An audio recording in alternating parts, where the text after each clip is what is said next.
Bev. Good morning, good afternoon, good evening, everyone. And welcome today to our first meeting of this new assembly, the Bocconi Assembly for Innovation and Cooperation. So today we are starting off our webinar series with a debate, actually. And this is a choice, that of a panel or a debate that comes straight from the purpose of the Bocconi Assembly for Innovation and Cooperation. Why do humans cooperate? This is the fundamental question that a lot of us and a lot of eminent scholars before us have tried to answer. And we have seen many answers provided to this question from a variety of disciplines, from a variety of perspectives. They have to do with some behavioral characteristics or innate traits that some of us possess. They may have to do with the role of institutions, social norms. They may boil down to things like incentives or formal structures, control mechanisms. Now, all of these theories have somehow provided different answers to this fundamental question. But what is happening nowadays, we think, is that we are witnessing more and more an increased emphasis on segregation, separation, divide. And this is true for individuals, this is true for groups, countries, societies more broadly. So in this opening panel for our BAIC webinar series, we have asked and we have decided to bring together the voices of three scholars who come from different backgrounds, may have different perspectives on this issue, but are here today to try and engage in what we think and hope will be a fruitful and productive discussion on how somehow we can deal with this apparent dilemma between, on the one hand, our tendency to cooperate, and on the other, our instinct to polarize. Introducing our guests is no easy pursuit, and that's because they have had and they are building careers that are just so outstanding that they actually, on the one hand, need no introduction. And on the other hand, they kind of made it impossible for me to select a few accomplishments that I should focus on in introducing them to you. So I've decided not to go with a traditional introduction, but rather bring to your attention a few elements that may be relevant to the debate that we're going to have today.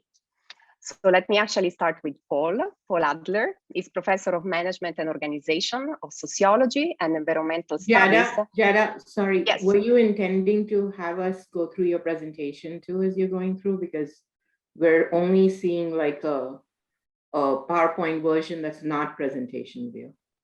Oh, really? Okay, thanks for letting me know. It's not very different actually, but I'll try and do it again. Let's see if this works. Is it better? Yeah, that works. That's good. Yeah, okay. Okay, great. Anyways, you can see it's a picture of Paul and we have him live. So I think it doesn't add a lot of value, to be honest, but thanks a lot also for letting me know. So Paul, as I was saying, I'll start again, is Professor of Management and Organization, Sociology and Environmental Studies at the University of Southern California. His most recent publications examine the evolution of management models, organizational design for collaboration, and the role of organization studies to understand and address societal problems. In 2019, he published the book, The 19% Economy, How Democratic Socialism Can Overcome the Crisis of Capitalism. So we look forward to hear more about this book and his take on the topic from him. Rajari. So Rajari Agarwal is the Rudolf Lamont Professor of Entrepreneurship and Strategy at the University of Maryland, where she's also director of the Ed Snyder Center for Enterprise and Markets. Her scholarship uses an interdisciplinary lens to provide insights on strategic innovation, both for small ventures and incumbents. She's currently the co-editor of the Strategic Management Journal and the senior contributor at Forbes, where not only she discusses strategy and innovation, but also provides interesting insights for leading purposeful lives. And finally, Anita. Anita McGann is a professor and Rotman Chair in Management at the University of Toronto, where she's cross-appointed at the Munk School of Global Affairs. Anita is currently pursuing an integrated and ambitious research agenda in which she has made the conscious choice to focus only on the most important management problems. She regularly suggests that management research and teaching have become too specialized and ignore the elephants in the room that must be confronted for business schools to remain relevant.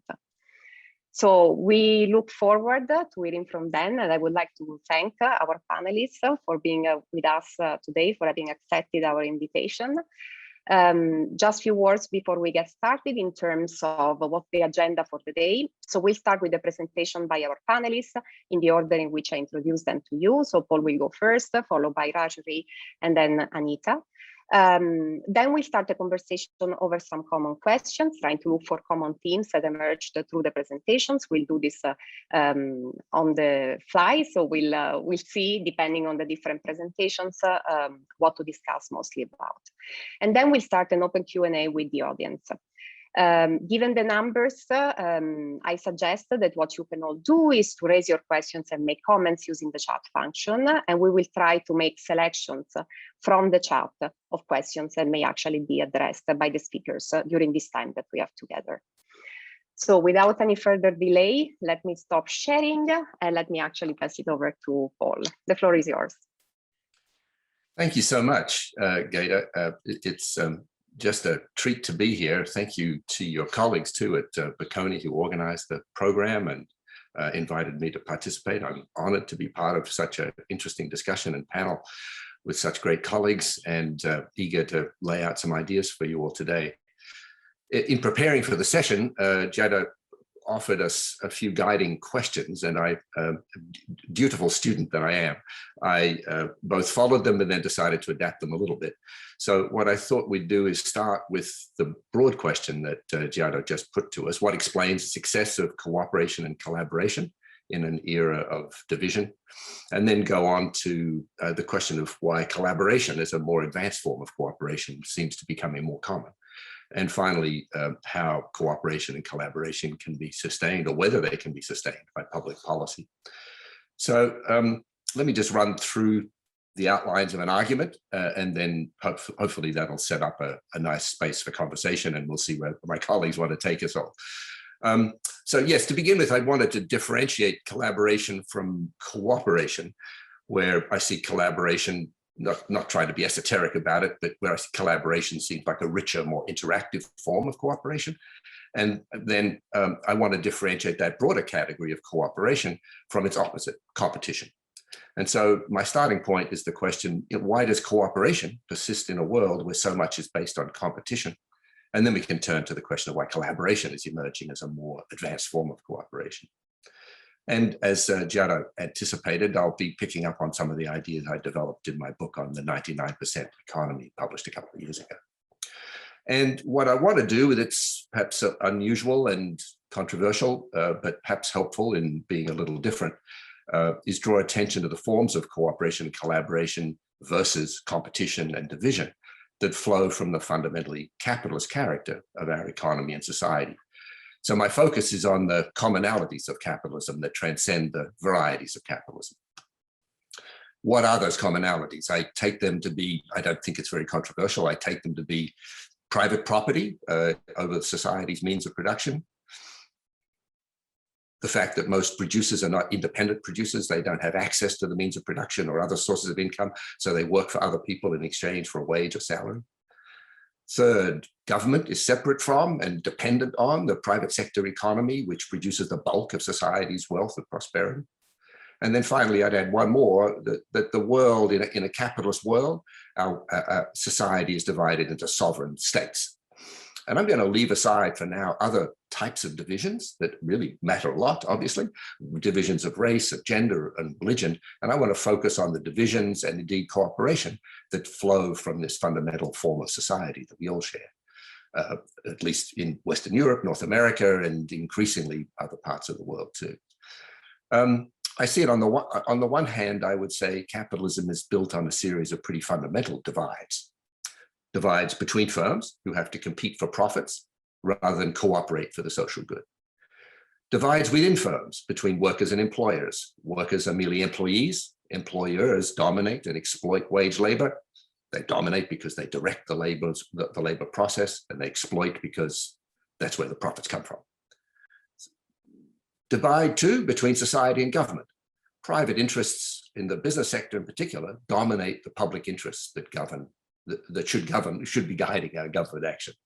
And then finally, division between countries as they compete for power and profits in the global arena.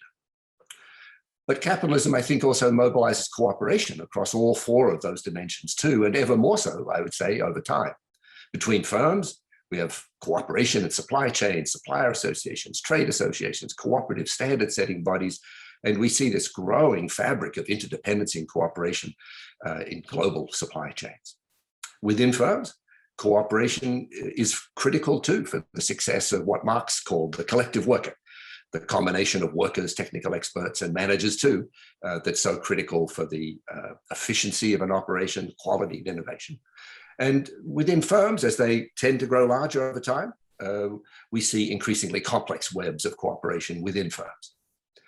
Cooperation too between government and society, between government and the rest of the business sector, civil society, through the increased expansion of public services, welfare provisions, regulation, taxes.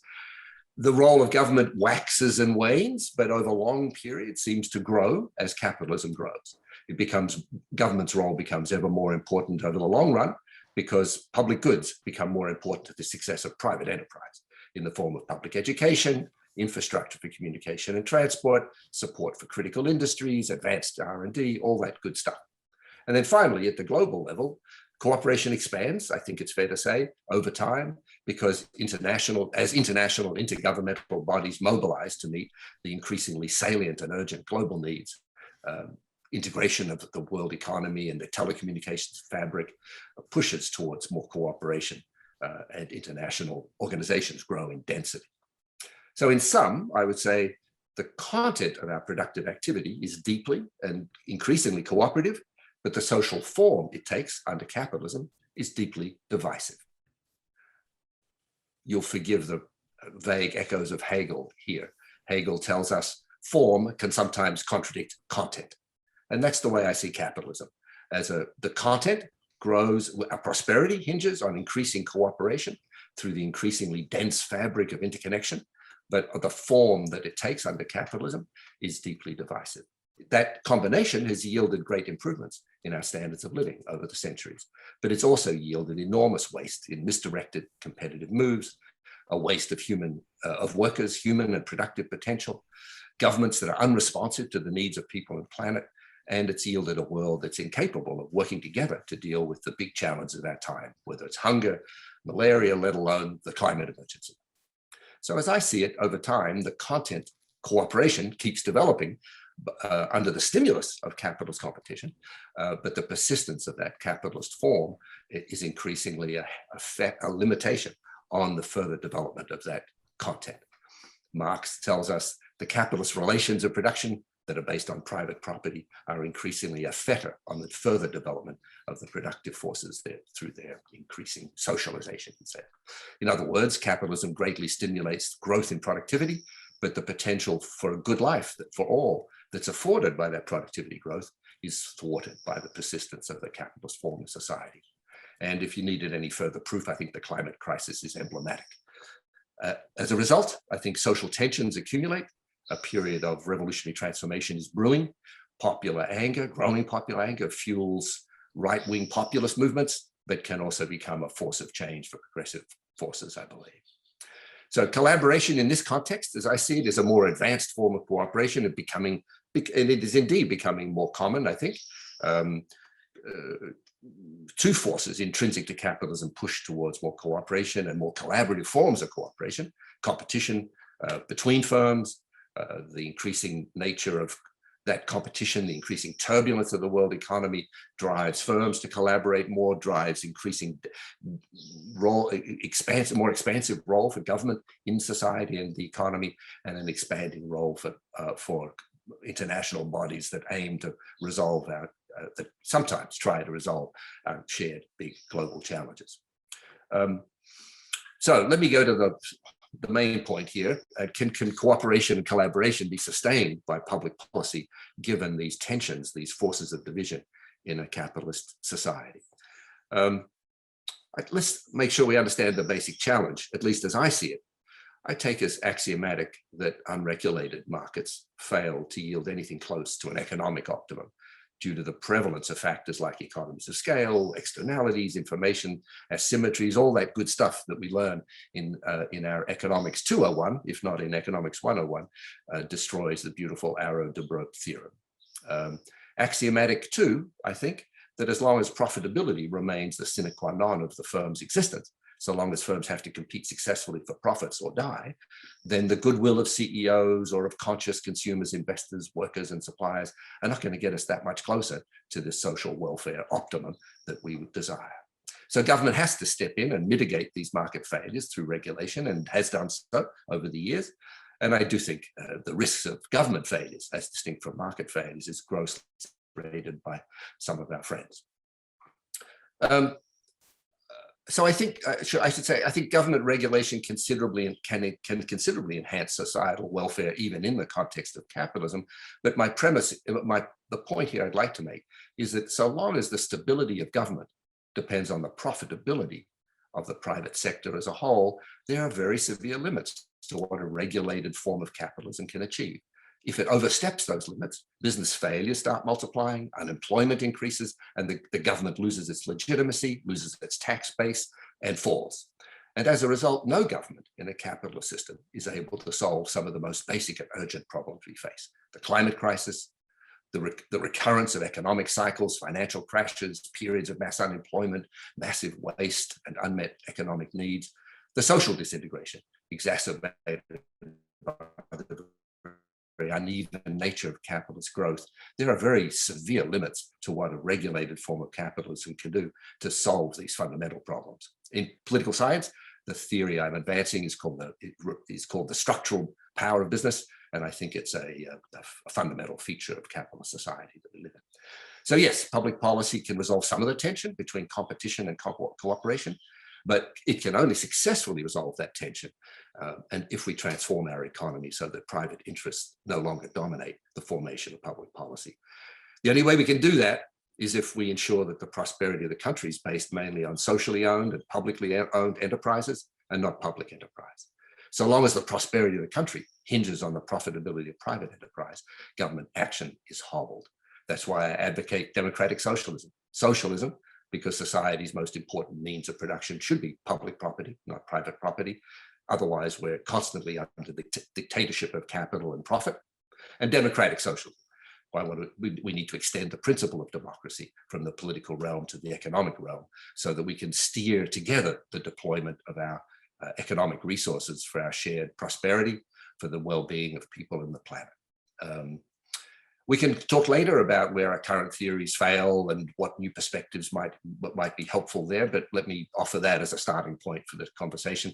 Let's see whether Rashmi wants to take the conversation in a different direction or respond more directly to some of these ideas. So thank you.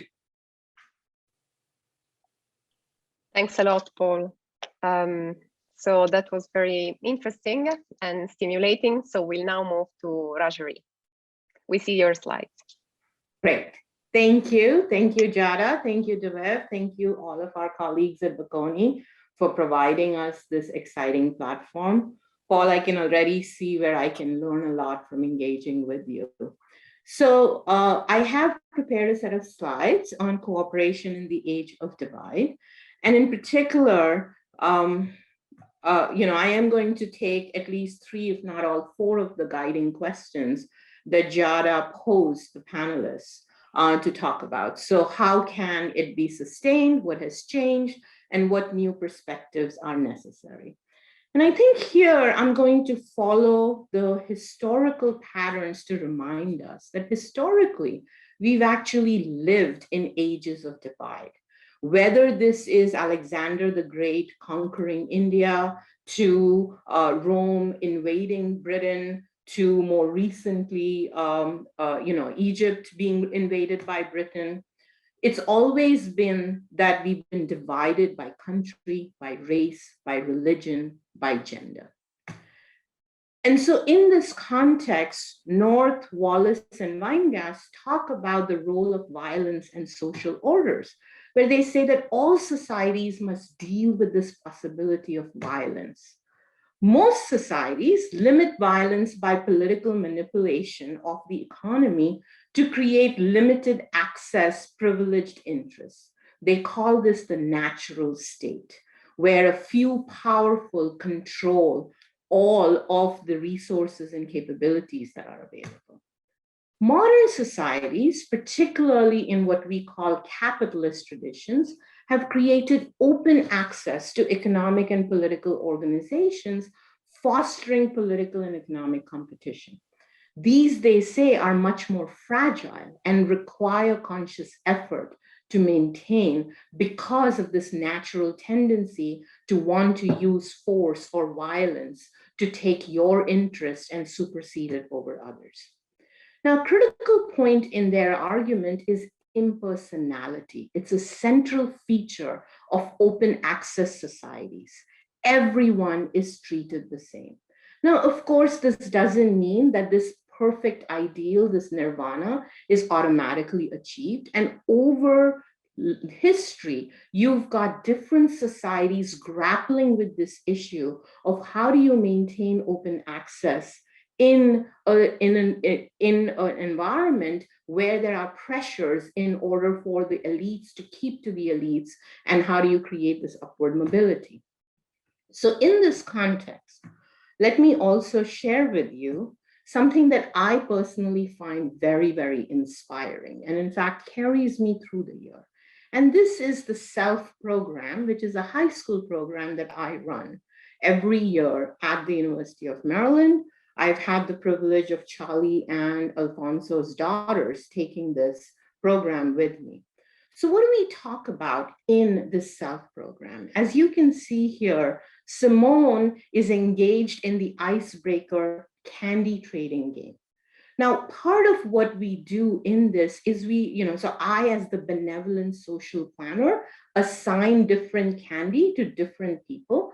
And then I say to them, trade if you want to, don't trade if you don't want to. And of course, what you immediately see, because of differences in preferences and consumption, the value of the candy goes up, even if the quality stays the same.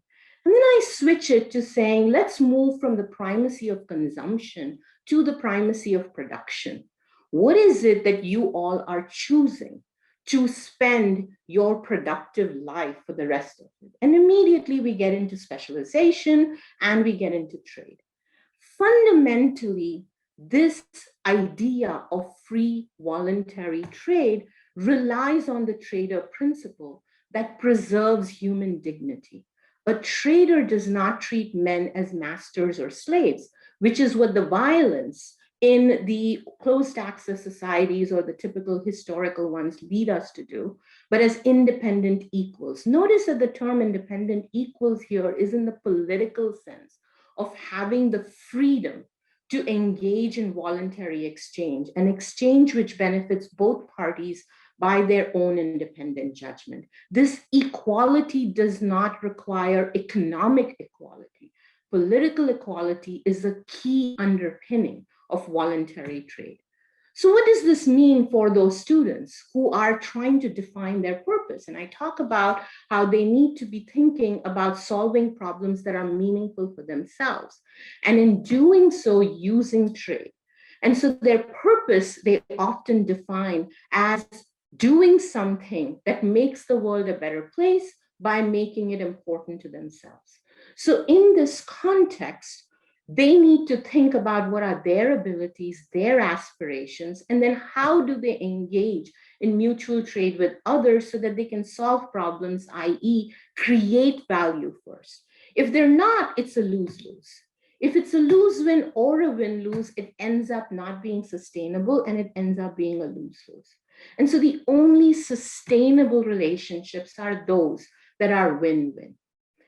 And so this is very helpful because it shows a very key part of markets, free markets, and also organizations, that they're first and foremost platforms for collaboration, competition ends up being a secondary consequence. Those that actually collaborate exceptionally well create winning solutions relative to others that are not able to do as well in creating collaborative solutions.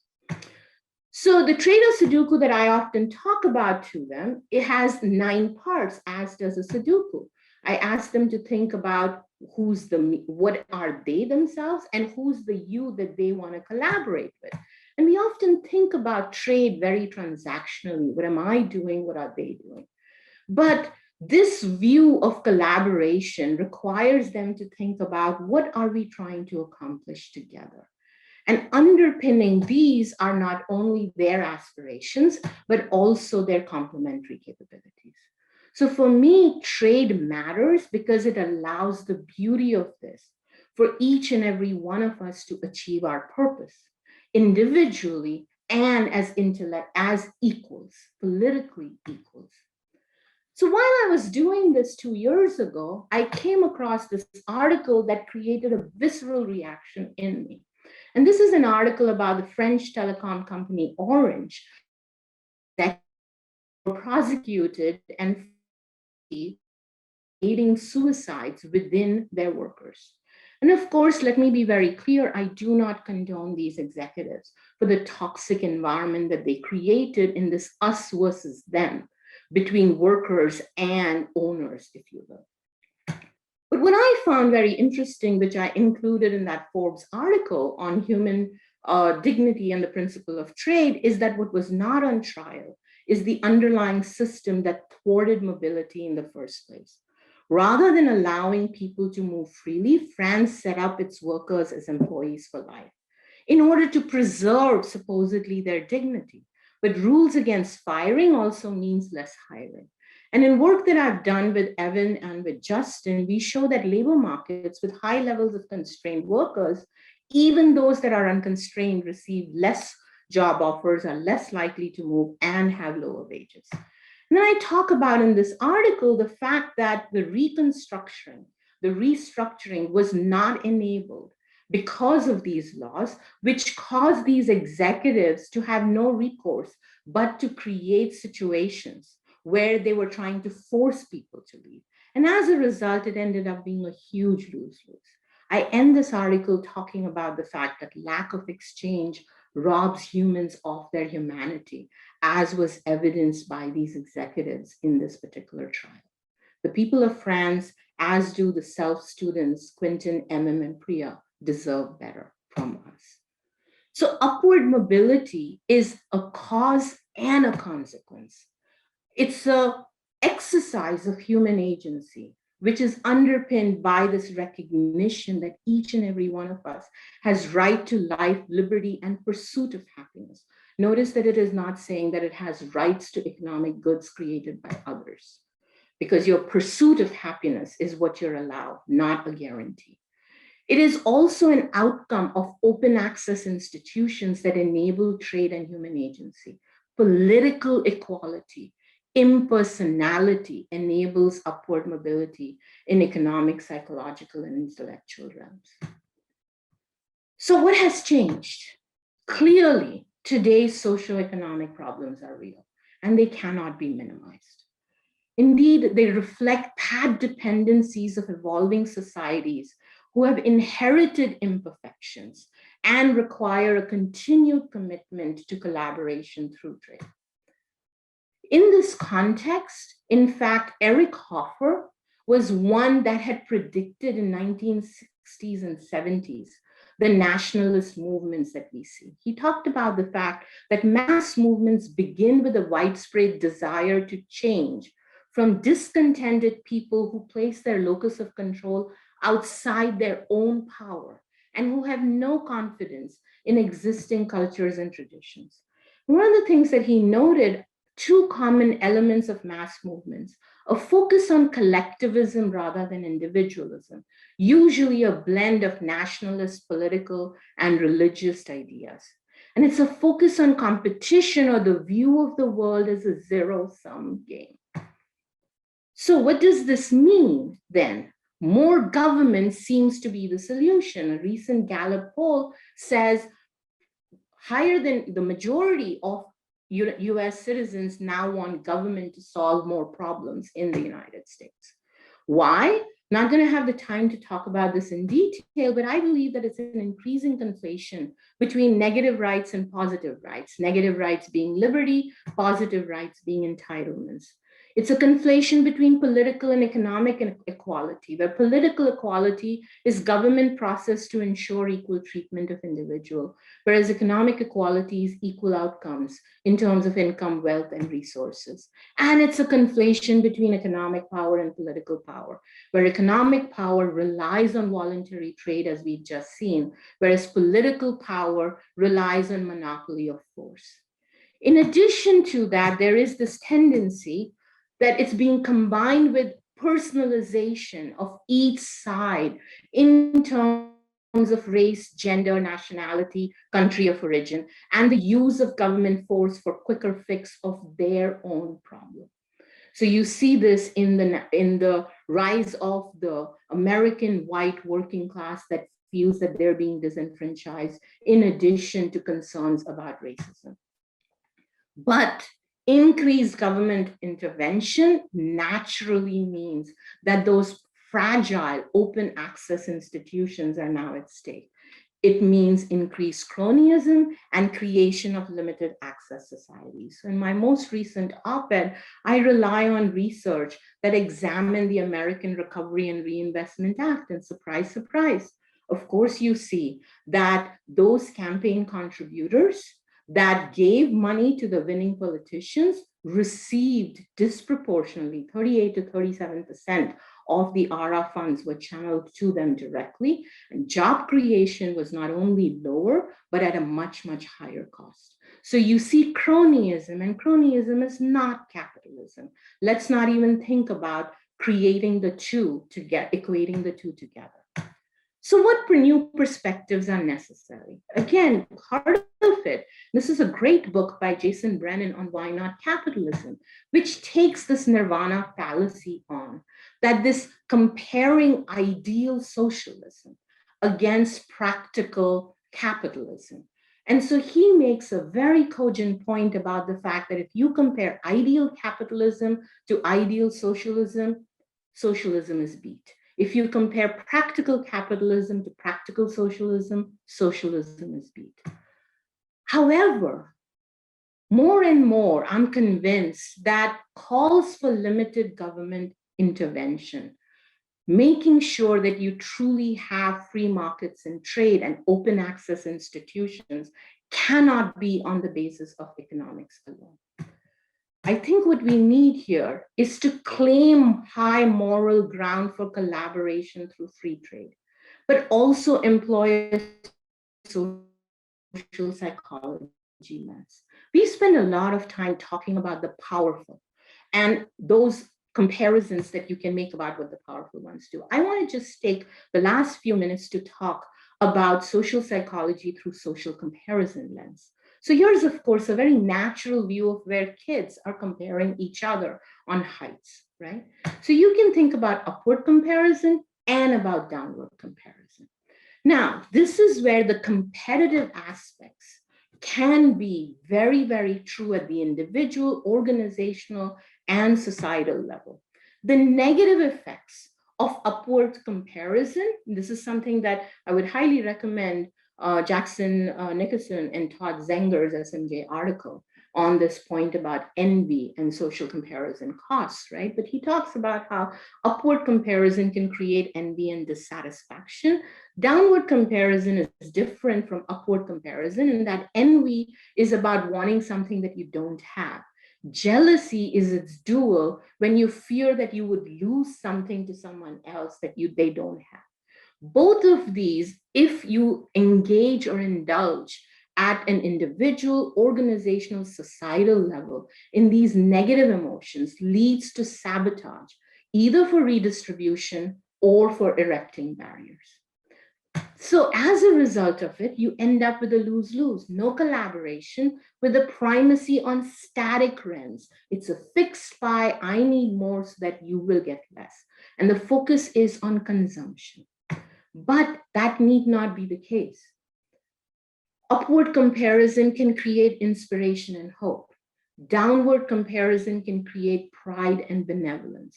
Both of these result in a productive effort to attain something that you don't have, and productive effort to retain what you want to keep as valuable to you. That results in collaboration with a primacy on dynamic production, value creation before consumption, i.e. value capture. I'm going to leave you with these quotes by Eric Hoffer. Power corrupts the few, but weakness corrupts the many. Hatred, malice, rudeness, intolerance, and suspicion spring not from any injustice, but from inadequacy and impotence. We cannot win the weak by sharing our wealth with them. They will feel our generosity as oppression. We can win the weak only by sharing our hope and our pride with them. Thank you. Thank you so much, Rajari. And now I will pass it to Anita. Well, thank you so much, and congratulations, and thank you to Paul and Rajari for incredibly compelling remarks, from which I learned a great deal. And I also can't help but to note that it's quite intimidating to try to bridge some of these ideas, especially given that so many of you who are participating as observers in this debate have contributed so mightily to the ideas that have been raised. So thank you all for the opportunity to speak.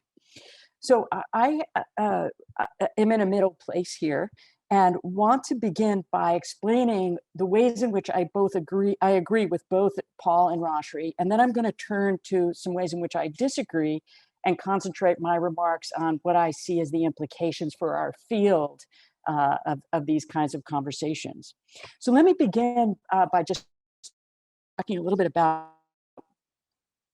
my observations on Paul's path-breaking work, which Paul and I were in leadership at the Academy together for a number of years while he was writing the 99% economy, had a number of conversations about it. And I initially, as Paul will tell you, was a bit skeptical. I actually, I think one point said, how could you be a democratic socialist and want to turn over the keys to every private piece of important private property to the administration in place some 3 or 4 years ago? How could you want to give the keys to every important car to the Trump administration? You know, I was just so concerned about this question of competence in government and so on. And what's happened over the years as I've reflected on Paul's ideas is I've started to internalize them and take them much more seriously. And the primary reason,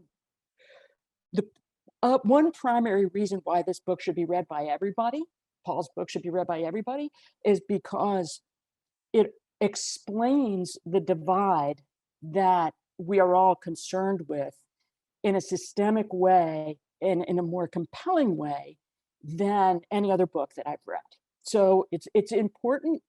One of the things that I'm going to land on is that we need to have deeper conversations with each other about these kinds of questions. And Paul's thinking about how and why society is failing to offer actualizing opportunity to some very, very significant and growing part of the population is we need to internalize that and take that very seriously. And I agree with your diagnosis that capitalism has led to a lot of problems such as climate and inequity and despair among many people who don't feel enfranchised. In a few minutes, I'm going to get to where we disagree, but I'm still worried about giving government control of all important private assets. I agree with Rajari, I would say, and I loved your presentation, but I especially agree with the idea, and I want to sort of even go further than you may have suggested directly, that markets are generally, when they operate in an effective way and are constrained by government and are regulated appropriately, they are more efficient, more value producing, and potentially fairer than centralized resource allocation. And they have led to enormous improvements of quality of life, including of essential common goods, services such that we would construe as common goods, such as healthcare, they have led to enormous improvements in quality of life based on, for example, quality of healthcare, especially in this century. So I'm a capitalist in the end, Paul, as you know. Now, I also, of course, disagree, and I've sort of highlighted in some ways in which I disagree with Paul on some important points. I, like Rajri, I'm worried about how centralized planning over all activities can create vast inefficiencies, enable corruption and autocracy, stifle innovation, potentially cause great damage to our well-being, our quality of life. But I really agree that we need better and more innovative government, and better and more innovative tools and continuity and less politicization of the operations of government. And so I'm with Paul there. On Rajri, with Rajri, you know, my reading of the kinds of literature that she cited leads me to think about how markets are starting to systematically operate in ways that are untenable. So as markets move almost entirely to platforms where, you know, AI powered analytics and so on are discerning micro behavioral vulnerability, you know, the Brian Silverman's in a good mood today, let's pitch him a new Paul McCartney album, you know, let's pitch him a new, you know, a new guitar, you know, this is the right moment. No, Brian, of course, is incredibly sophisticated. You're pitching these at people who are vulnerable and trying to sell stuff to people that they don't really need, is not in their long-term interest. Micromanaging employees. When the markets for activity are moving to platforms that are enabled by these AI-powered analytics, and where data is oiling the escalation of these analytic capabilities, and where the returns on the platforms are accruing to very few people, then I think intervention in the public interest is imperative. And the capitalist system, sure, it has improved our quality of life, but it also has created the global challenges that Paul described, climate chief among them. But I actually am going to also say that I think we have a crisis of actualization and a crisis of human development, actually, at the heart of many of these grand challenges that you all are working on. So we have, and I'm thinking of grand challenges here as expressed by the Sustainable Development Goals, you know, that kind of level of grand challenge. So the way, I mean, again, I'm not doing justice to this, but the way I think about this is that our current framework for allocating capital through markets is constrained by ideas about how markets work that are fundamentally agrarian. When the industrial economy of the 20th century operated on these market-based principles, we got climate change, we got all these problems that are at the heart of the Sustainable Development Goals. And now we totally amp up capitalism by allowing markets to work on platforms generating immense wealth for a few people in a few places with not enough people doing well enough. And we get this polarization that Jada described in, you know, in her opening remarks. There are many people who do not feel that they have even a chance of successfully participating in the capitalist system. They can't get into Rajri's class. They don't know what being agentic means. They can't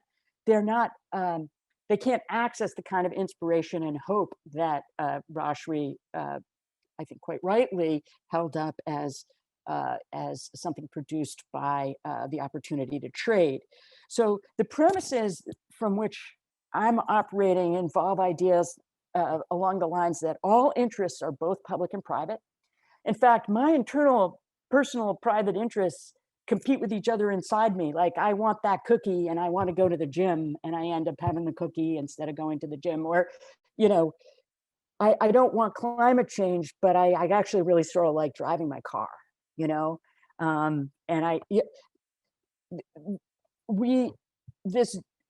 The agentic premise behind capitalism that takes this kind of Benthamite billiard ball view of the way people make decisions has failed. And so we need a new system. And the fundamental idea that I want to stand for in my argument is that the crises that we face between cooperation and divide, and I see these two things, you can't have cooperation without a divide. it is a divide that defines the opportunity to cooperate. What we're really talking about here is the future of democratic capitalism, and the implications of the failures that are before us, the elephant of the polarized political climate for our research agenda. So there's a lot more to say about that, but let me just turn here to a couple of thoughts for the implications of this for us as scholars. I have 7 quick ones, and then I'll quiet down and turn it back to Giada here. So the implications for us: first, I think there's a lot of opportunity to collaborate with scholars in related fields, including political science. You mentioned social psychology, which I see as a management field. Many of us, though, are technology and strategy scholars. I think we need to think about collaborating with anthropologists, with macroeconomists, and so on. There are many other fields, historians, people from different philosophical systems, and so on. The next implication for us is I think we need to change our sights from thinking about primarily corporations to the full concert of organizations that enable value creation and capture. This is a trend that's already been occurring in the field, and I think it could continue, and it's been supported by the editors, including Rashri and Paul, who have championed this, but many others of you who are here. The third is that I think we need to change our dependent variables from profit to a broader conceptualization of value creation and value capture and what that means. And of course, many of you are also working on this. And I'm thinking of value creation as scaled to reflect the fuller set of effects that an organization has in its proximate stakeholder group. The fourth idea that I wanted to put on the table was that we need to take seriously that there are trade-offs that companies and other organizations make in their choices that have implications for the grand challenges in their catchment areas. Here, for example, choices about job design influence the quality of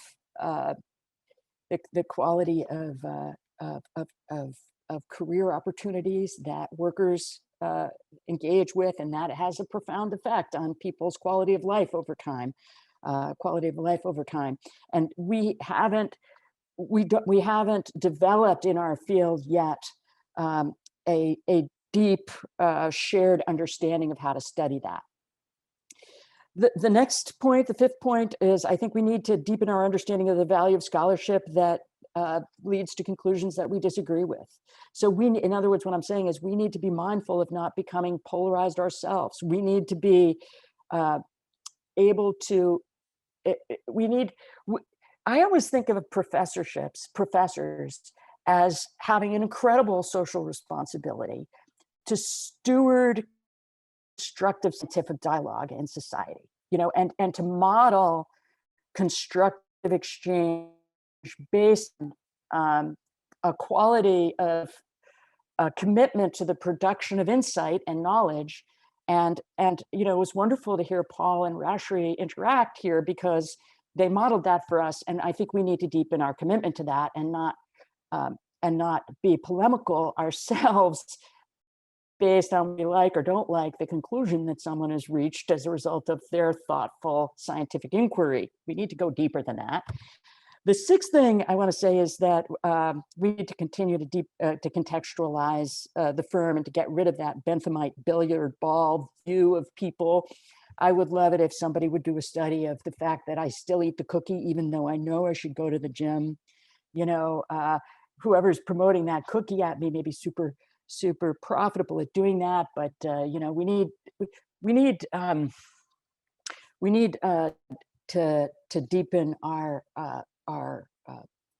understanding of the purpose of the corporation as supporting the kind of actualization of humans that society is designed to encourage. If the firm is a tool, if organizations are tools for enabling society to enact constructive purpose, where is the tension there? Where are the trade-offs and the problems associated with that institutionalization? And then the final point is to develop the theoretical traditions in which we treat people as complex actors that do things such as trust and trust each other, trust the institution, and anthropomorphize institutions. We need to understand the effects of organizational action much more deeply as having many points of complex interaction, especially with people who are vulnerable and may not understand what they're doing when they interact with a firm or engage in a trade. So just a hugely complicated set of problems. Very grateful for the opportunity to start this, to be part of this conversation. Giada, please, would you take it from here? As if this was easy. After having tackled all these absolutely big questions. So I think the best way to go probably is to let the others of you, first of all, react maybe to the points that were raised by the other speakers. So maybe, I don't know, I saw that Paul and Rajari were very actively taking notes during Anita's talk. So maybe there is something that we can already start from there to share a little bit of reaction to what the others said. Paul. I'll give it a shot. I suppose perhaps two themes emerge for me. And first, let me thank Rashri and Anita for such stimulating and generous comments and observations. It was terrific to hear both of your points of view. To Rashri's argument, I think my main concern is that the space for win-win options does not include solutions to the big problems we face. We are not going to resolve the climate emergency by relying on the efforts of conscious CEOs and consumers and investors. The massive externalities involved here far surpass the investment capacities of private enterprise. And that's just one of several examples where I would say simply, yes, let's exploit win-win opportunities. You lay out a wonderful pathway for doing that. We should do that as much as we can. I just don't see how that space gets to include anything remotely like solutions to the really big challenges we face. No, I don't think increased government means increased cronyism, that it's reducible to that. I think what I discovered writing about democratic socialism, a lot of people, when I wrote the book, told me, stay away from the word socialism, please. That's just going to kill any interest in your book. Because I thought socialism, and indeed I thought socialism was going to be the controversial idea. Turns out that socialism is not the controversial part of democratic socialism. The controversial part is democracy. A lot of people don't have much faith that we can democratically steer our societies. And so the idea of trying to do that in a space that is expanded to include the leadership of our entire economy is just daunting for people. And, you know, as Anita has heard me say before, forgive me if I repeat myself, I'm often struck in this conversation by the parallel, comrade Aristotle, who was a quite intelligent young man in ancient Greece, and who was convinced that the space of democracy shouldn't be expanded to include women and slaves, because they were obviously incapable of formulating considered judgments in the political sphere. And, you know, here's a thoughtful guy, a humanist, you know, but couldn't bring himself to see that the expansion of political rights to those other constituencies that we could avoid degeneration of democracy into rule by the rabble if we did. And I think we face a bit the same mental block today when we imagine how we expand democratic rights from the political sphere to the economic sphere. So I do think democracy is at stake here in our conversations. And then to Anita's concerns about centralized control on such a massive scale, I'll just throw into the conversation to see if it gets us anywhere. I am always impressed, unlike many of my colleagues, by the incredible effectiveness of strategic management in large corporations. Henry Mintzberg tried to convince everybody a few decades ago that strategic planning was a waste of time. And I think it was one of the most damaging statements to emerge from our field, because it deterred a whole generation of scholars from examining the processes of strategic management in large corporations. That whole field of research is atrophied as a result of the disdain that he exhibited for strategic management. And I think what our biggest corporations do by way of strategic management is quite miraculous, and that we could deploy many of the same techniques for strategic management at a much vaster scale to guide the deployment of our economic resources on the scale of whole industries and the whole economy. And I tried in my book to identify some of those key principles that we've learned about effective strategic management, and see how plausible it would be to scale them up to govern a much larger ensemble of the national economy, the regional economy, the whole industry. So yeah, I do think we see the challenge of centralized control is a real one, but I think we've got some very inspiring examples from what our more sophisticated big corporations do by way of orchestrating planning on the massive scale that they do. So maybe just leave those two thoughts and see if that provokes more conversation. Thank you. Wow. These are like, I mean, this is like candy for my brain. I'm just going all over in terms of thoughts, and clearly there are a lot of things that we need to unpack. I want to take 2 or 3 themes, if I may, right? So first of all, one of the things that I'm always interested in is, we talk a lot about doom and gloom and about how badly we have it out here. But the truth of the matter is the data show that humanity has never been as better off as they are today across all dimensions, right? And there's statistics after statistics that show that just in the last 20 or 30 years, the embracement of market-based institutions, even in completely communist economies, has generated higher standards of living, higher self-actualization, and so on. And so I just don't get why we are in such a bad state right now, particularly when we're looking at the state of history. I do think that there is an evolution in play, and that has been true throughout mankind. And so to this point, right, evolutionary aspects has to recognize path dependencies and the fact that we did not inherit a perfect society. So for me, holding Aristotle or the founding fathers accountable or culpable to issues that they did not see, that we see thanks to their own accomplishments, right? We are working on we're on the shoulders of these giants, building on their knowledge, and then of course saying, wait a minute, you guys in your society assumed a certain definition that we are now challenging. That is the beauty of evolutionary dynamics, not assuming that there has a perfect state that can be instantaneously and omnisciently determined and attained. So that is an issue that I think is a dynamic truth about us that we need to take into account. As problems emerge, we solve them, we create new problems, and then we solve those too. And each and every one of these stages allows us to get to a better state of affairs.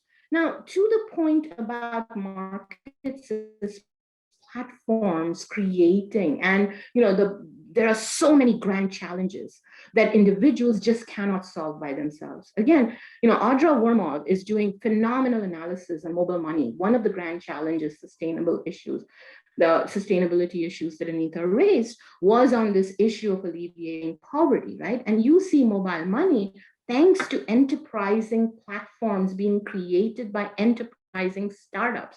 So there is a question on really whether all grand challenges require governments out there. Maka and I have been doing work on grand challenges as a response to the public sector's unmet need. And of course, that's a different class of activities too. But to naturally assume or just make a blanket assumption that either an agency has failed or these grand challenges are just too big to be solved by individuals, governments at the end of the day are individuals.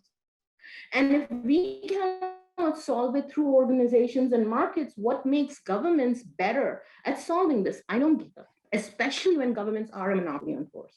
Now, one other thing that I did also want to bring, 2 things that I wanted to add on here. Completely agree with you, Anita, and with you, Paul, right? That we need to be doing a lot of things. But this whole notion of agency, again, the cookie versus exercise, right? At what point are we just pawns or victims of a corporate conspiracy or greed? And at what point do we ourselves hold ourselves accountable for creating a hierarchy of values and making sure that when we're confronting trade-offs, we don't give up a higher value or a lower value? And then finally, this whole point, Claudine and Stefano, thank you for raising this issue of what role do communities play? You know, I've been thinking a lot about this, and used to be that villages and clans and communities were defined by your race, your gender, by the color of your skin. Modern villages are just as important, because I completely agree with both of you when you're saying that there's a very important role of communities to identify even issues such as climate change, such as grand challenges that come up. But modern communities are ones that you can opt in and opt out. That's one of the reasons why the critical mechanism that I believe is so important is mobility. We can choose to be part of communities based on shared values. Shared values, especially around things that we believe make a difference towards humanity and human dignity, is very, very critical and brings us together. So completely agree with you, Anita. As professors, we do have a responsibility to talk about mentorships and professorships, right? To think about what are our shared values. But as a community together, we're gathered here, 95 of us, different skin, different color, different nationality, however you do it. What we are committed by is our shared value around strategic management research as a way to address human dignity. And by the way, one last thing, I'll say this as a very, very controversial statement. I'm going to throw this out there, right? I don't think democracy is good. I'm not so much for democracy as much as I am for individual human dignity and individualism. Democracy is the rule of a mob. And I am seeing this in many, many different societies, including India. When you're seeing this in elections in the US too. You've got one mob versus the other, and we're trying to figure out who's got more votes. And now you've got power plays by politicians to get those votes, right? And so at what point in time is the individual, who is the smallest minority in the world, and their impersonality, get to say, we have a right for our own agency to the best of our ability? So, Jada, Please there's go ahead. tons of stuff in the chat that I think is super rich. So can I cede my time to the chat? Sure, of course. Okay. Of course. Is there one thing in particular you already would like to comment? I haven't been able to keep up with it Okay, fully, then but it seems, it seems like Lamar. Oh, okay. Please. If you want to select in particular a comment, I would be happy for you to do that. Well, it seems like there's been a robust conversation going on between Lamar and Xavier and several others, perhaps, about tribalism. And I wondered if one of those colleagues might jump in. Yes, so it's related to this topic of the communities that we were talking about. So it was originally introduced by Stefano, I think, and then a lot of people jumped in. Claudine and Stefano almost at the same time, I would say. So if any of you would like to unmute, feel free to. Otherwise, I can summarize the main points. Stefano?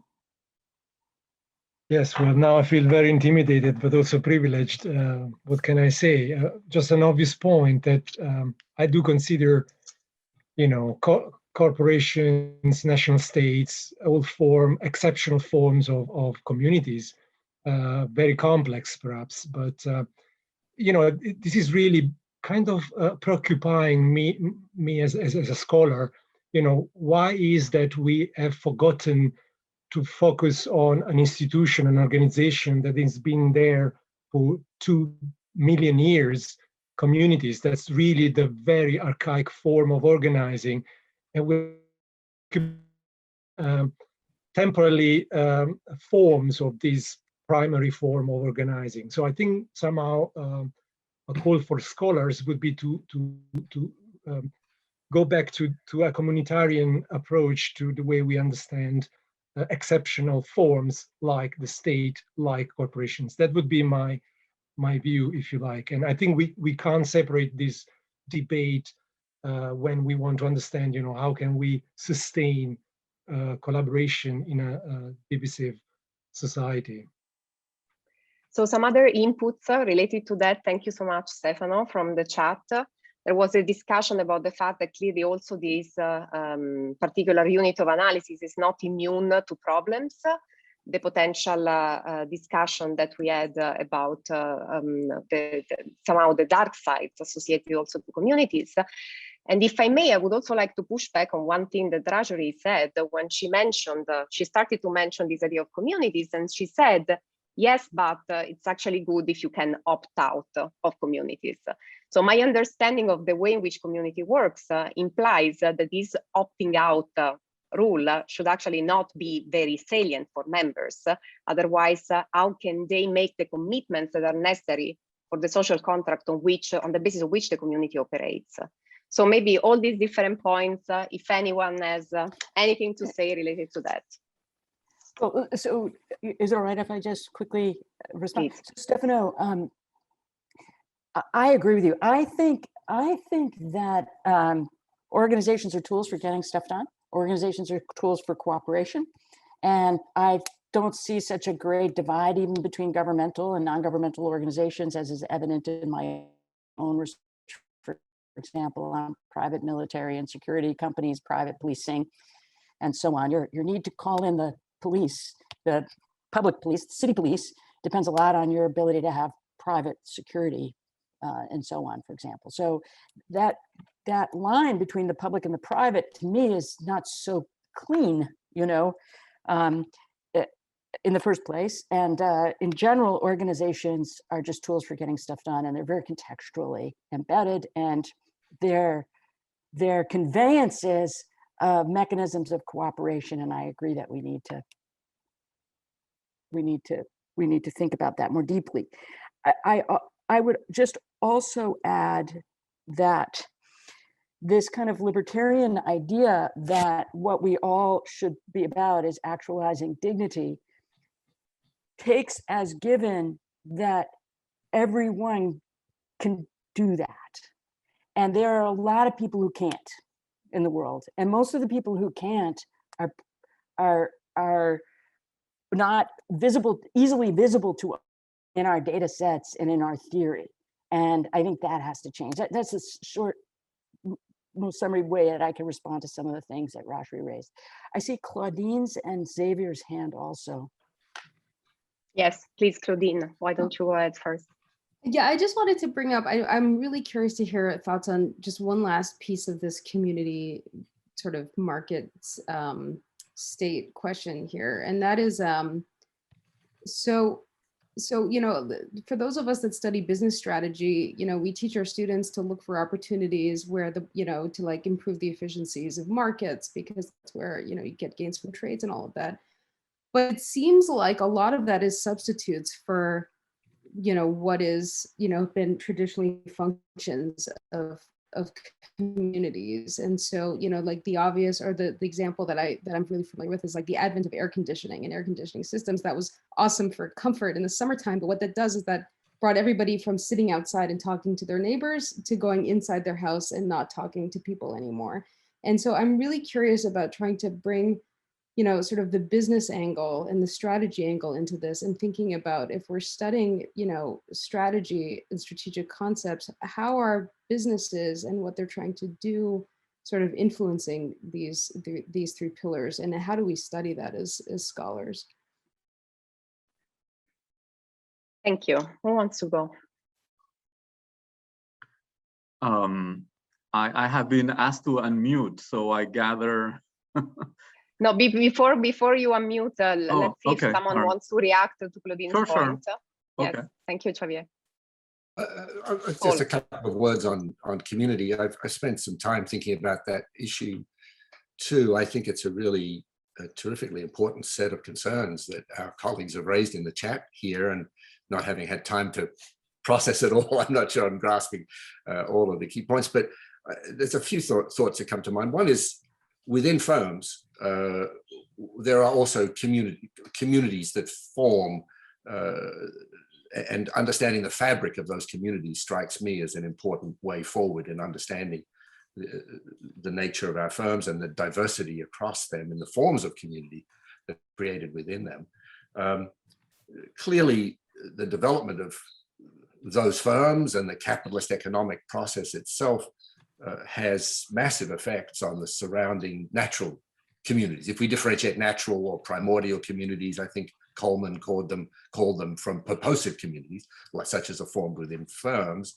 Clearly, the emergence of these purposive communities, firms, has enormous impact on these other primordial communities, families, neighborhoods, and those effects sometimes positive. I'm with what Rashri in thinking that increasing mobility between communities is in the individualism that expresses is in fact an emancipatory feature, and one of the emancipatory legacies of capitalism, even if it leaves us with a problem as to how to reconstitute solidarity in the face of that individualism. But so the transformation of these traditional communities in the face of the development of these purposive ones, that's a long theme in the sociology of development. You can go back to Alex Inkerley's studies of the modernization as Indian workers moved from rural to industrialized. This is a terrifically rich theme, and I think we can learn a lot by returning to some of the sociology of community that has been developed over the last 50, 100 years of scholarship. So these are terrific themes. Thank you for raising them. Thanks a lot. Xavier? Thanks much. Grazie mille, Giada. It's great to see you all. Actually, my two quick comments will be about categories or concepts, which has been, I guess, a recent preoccupation in the last few years. And recently, with Nuno, who is also in the audience, we published on the meaning precisely of the terms coordination, cooperation, and collaboration in the Journal of Management. And what I wrote in the chat, one is that I think that being a Catalan, but I think a Ticinese or a Wallon or a Quebecois or people from India from different states would say the same. I think we need to distinguish between nationalism, racism, populism, and communitarism. I think these things are different, and oftentimes the notion of nationalism is applied to everyone, and I don't think that it's fair or correct. The second conceptual or categorical distinction is the one between governments, markets, and communities. And I think here that I think we are oversimplifying because as Paul was referring to the sociology literature and referring to Granovetter 85, there is embeddedness, there is interpenetration between these different kinds of societal institutions.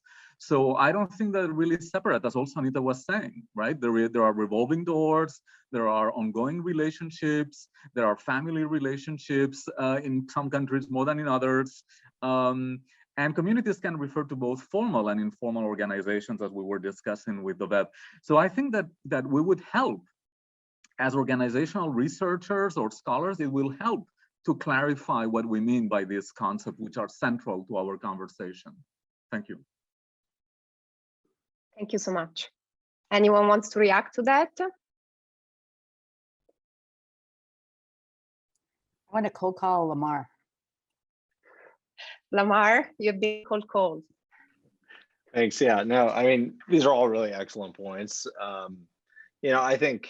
I think this is, what Xavier said, I think is really important in understanding, like, what are the differences between these different levels? I mean, we can't simply define culture or, that's sort of the catch-all for what people are talking about with these, with these groups and communities. I mean, culture can be a very positive thing. It can be a very negative thing.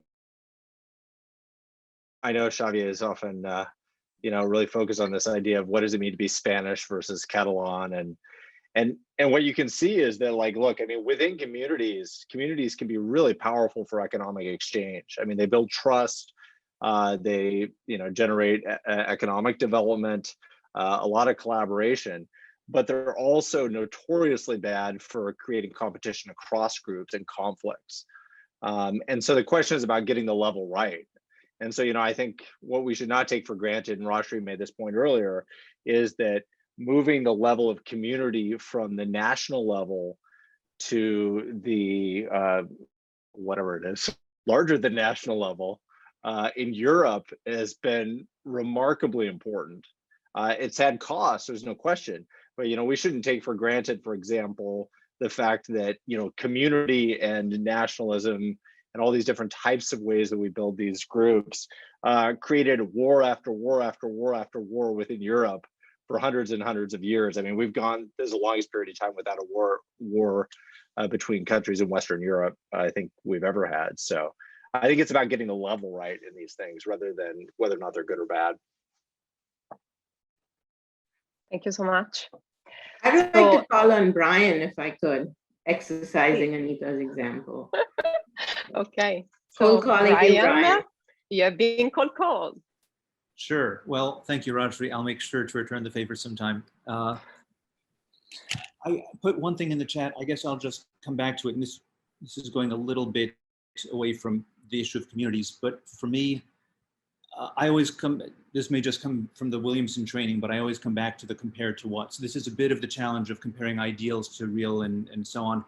I see a lot of the problems people are talking about. When I think of non-capitalist societies, I have trouble thinking of one that has done a better job of grappling with these issues than the capitalist ones. So I hope we find a way to tweak capitalism to achieve the best we can do rather than throw things out wholesale. I guess I'll just leave it there. Brian, can I ask you though, are you worried about democracy? Because the greater threat seems to be on, on the greater divide seems to be on whether or not democratic institutions are robust.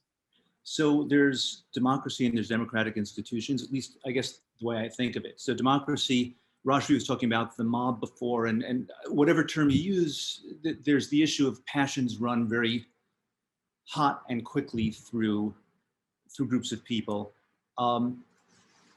I'd like to put faith in institutions to cool that down, which means half the time I'm frustrated because things aren't going in the direction I'd like as fast as I'd like. And the other half of the time I'm going, that's good. The institutions do seem to be wobbling in a number of places. I'd love to see them somehow restore faith, have faith restored in them. I'm not entirely sure how. Couldn't agree with Brian more. There's a big difference between democratic or, in human institutions versus the instantiation of it in just majority vote. Because majority vote, we've already seen just in the United States in the last 20, 15 years can go this way and that way. And what you get then are tribes warring with each other. Please. Yeah, maybe just responding to this theme, reading across the comments, it seems like the concern here is the rise of the mob, with the ethnocentric mob, the racist mob, the nationalistic xenophobic mob, and that's clearly an important concern of our time, unfortunately, in many of the countries represented in the call today, and quite a few others. I have a pretty simple-minded view of this, so forgive me. It seems to me that the rise of this right-wing populist demagoguery is a pretty predictable response to the failure of social democracy to offer a plausible pathway forward. And forgive the ethnocentric reference here, but those of you who might remember the 2016 election campaign in the United States, the conflict, the contest between Donald Trump and Hillary Clinton. Hillary Clinton was not a plausible candidate for many working people in America, and even those who voted for her often did so holding their nose, because she just promised more of the same, and the same had been that same had screwed American working people for 20 and 30 years. They had not seen their living standards improve. They had not seen, I mean, except marginally. Yes, their living standards of family had improved because there were more and more two-earner families.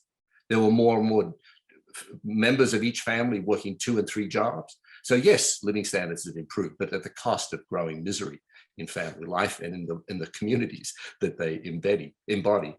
And so I think it's pretty predictable that when prospects for inclusive prosperity are shut down, when people no longer see a pathway whereby their children are going to have a better lives than themselves, yeah, they reach for their guns and their Bible. You bet they do.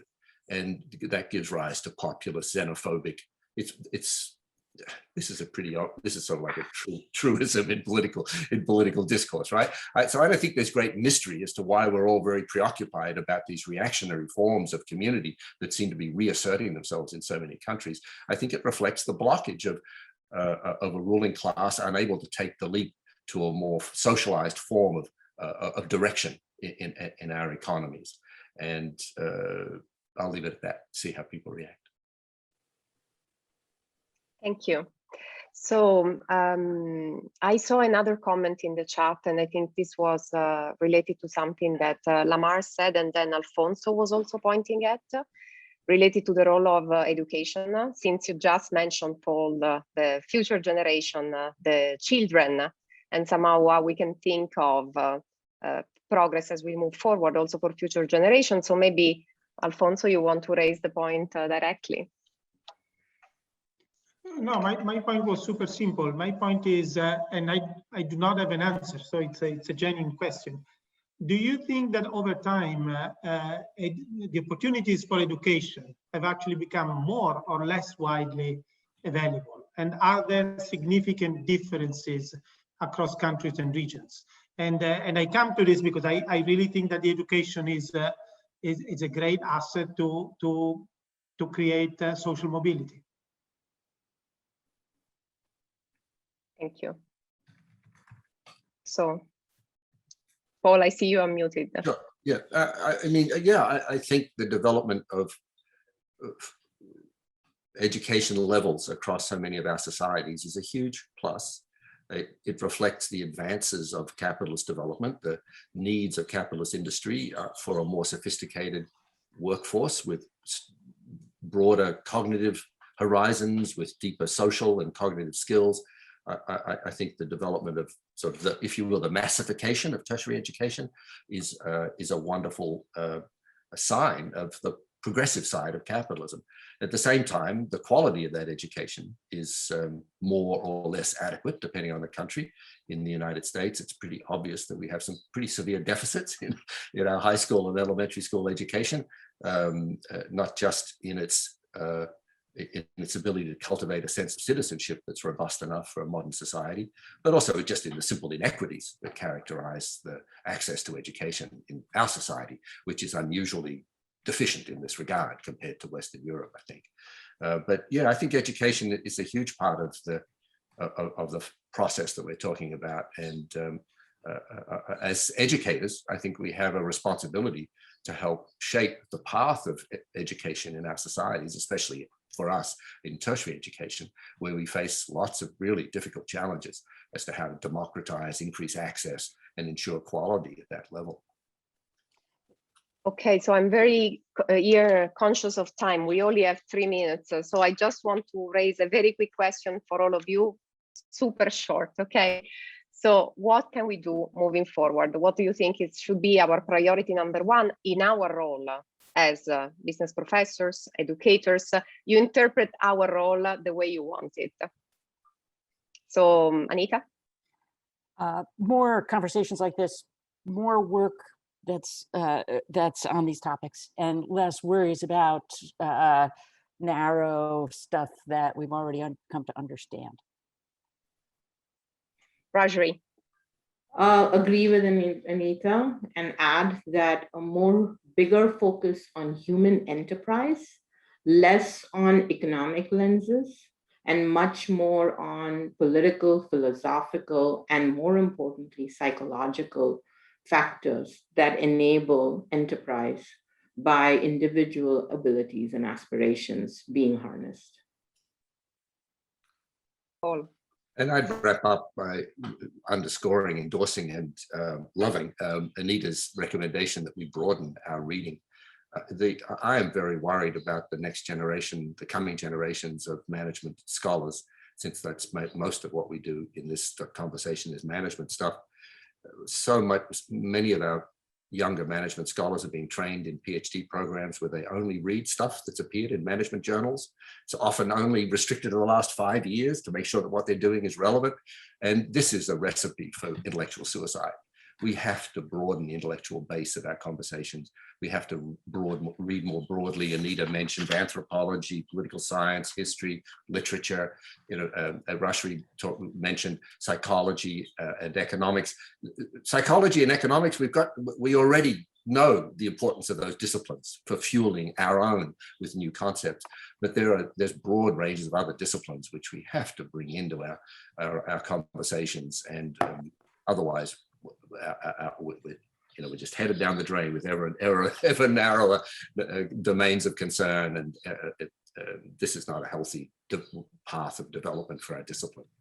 So yes, to Anita's point, more conversations like this, a broader reading list. Thank you. Thank you so much. And thanks everyone for being with us today, for having participated to this interesting conversation. The next appointment is Thursday, the 17th. We're going to have Brian Silverman, who's actually going to be with us at about the same time, talking about ideology and innovation. So do not forget to register, and we look forward to seeing all of you there. Thank you so much. Thank you. Thanks, everybody.